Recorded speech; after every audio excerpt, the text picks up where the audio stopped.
थांनाय विधानसभा चंबारिओ सालग्राबाय हांगरनि लुकुरक लुकु संरायजेनो गाहाम केनो सामंगो फनांगा आबोनि स्राय स्राय मांप्ले कासाय फायगा बामग्रेस गथावै गोबांमा आसुकथाय मानायनो हाबांगो फायतंगो आबोनो रक्षावै ग्राक सालनि दिबरो कांग्रेस भवनो फायै कक्तमा थुमनाय रंनि बसकांगो कक नारखा सालग्राबाय हांगर कांग्रेस कासको मिरिदुल पातारि आबोनि सिगां कांग्रेस भवनो बदलनि आदं रखनो तये कायसा कुथुमं पांडा संसाजाखा अतंक सांनि कुथुमं पांडावो जतो बदलनि आदं रखनि बिसिंगो सामं सित्रावो याप्रिरिया आंनानि बागै कयमुं नारखा बर्षाका ओ पांडावो फाइमानजक फाइने रखनि बिसिंगो तंगो PCC नि याकसुकासको बुलानात दर हांगर तांफांक्रा मानिक चंद्र दास हांगरनि शिकला कांग्रेस कासको अजय दास न खबै बदलनि गुबुनि आदं रक আজকে জেলা কমিটির উদ্যোগে আমাদের এই যে বিলোনিয়া জাতীয় কংগ্রেস অফিসের যে সভা আমাদের মুখ্য উদ্দেশ্য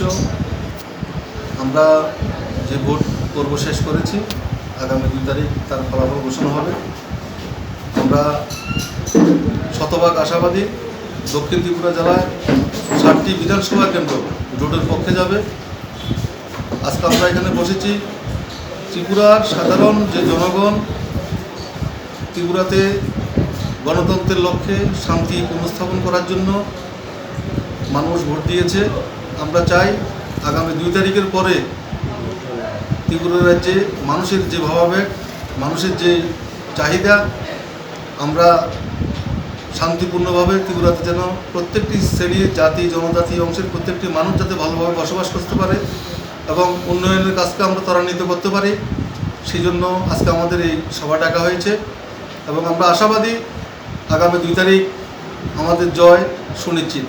উদ্দেশ্যে আপনাদের কি বক্তব্য? কর্মীদের উদ্দেশ্যে আমাদের একটাই মেসেজ, কোনো প্রকার উত্তেজনা করা চলবে না, মানুষ যাতে শান্তিতে যাতে বসবাস করতে পারে, মানুষের সাথে সৌভ্রাতৃত্বের যে বন্ধন সেটা যেন সুদৃঢ় থাকে, কারণ সরকার আসবে সরকার যাবে। আমাদের একটাই মেসেজ, কোনো অবস্থাতে কারোর প্রতি কোনো রকম দুর্ব্যবহার করা চলবে না। যদি এরকম যদি কোনো নেতা কর্মী সে যত বড় নেতা হোক না কেন আমরা দেওয়ার তাকে দল থেকে আমরা বহিষ্কার করবো। আচ্ছা, গতকালকে বক্তব্য রাখছেন যে আপনারা 100% নিশ্চিত জিতবেন। দেখুন, ত্রিপুরা রাজ্যে মানুষ আপনারা দেখেছেন, সারা ত্রিপুরা রাজ্যে প্রত্যেকটি পোলিং স্টেশন ভোট থেকে মানুষ লাইনে দাঁড়িয়ে গেছে, রাত্রে 10টা 11টা পর্যন্ত মানুষ ভোট দিয়েছে এবং মানুষের যে ভাবাবেগ আমরা মানুষের মন আমরা বুঝতে পেরেছি। আমরা মানুষ পরিবর্তন চেয়েছে এবং অবশ্যই পরিবর্তন হবে। আমরা মানুষের যে সমস্ত কথাবার্তা বা সারা ত্রিপুরা রাজ্যের মানুষের যে মন মনকে আমরা পরিষ্কার আমরা বুঝে নিয়েছি। মানুষও আমাদেরকে মেসেজ দিয়েছে, ওরা পরিবর্তন চাইছে। এই যে জগত্তর একটা পাথর অগণতান্ত্রিক একটা সরকার, এই সরকারটাকে মানুষ পরিবর্তন করার লক্ষ্যে মানুষ ভোট দিয়েছে। আপনারা কত সিট নিয়ে সরকার গঠন করতে যাচ্ছেন? কম করে হলো আমাদের জোটের পক্ষ থেকে 40 থেকে 45টি সিট নিয়ে আমরা সরকার গঠন করতে যাব।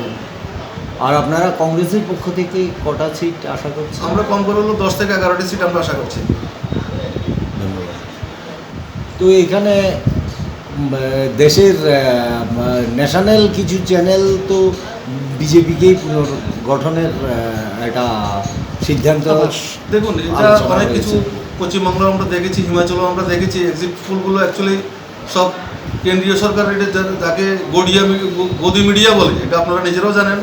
আমরা এই সমস্ত এক্সিট পোলকে আমরা বিশ্বাস করি না। আমাদের দৃঢ় বিশ্বাস, আমরা দৃঢ় প্রত্যয়ী, আমরা সরকার আমাদের জোট সরকারের আমাদের গঠন হবে, আমরা 100% নিশ্চিত। আমরা কেন্দ্রীয় কোনো এইসব মিডিয়াকে আমরা তোয়াক্কা করি না।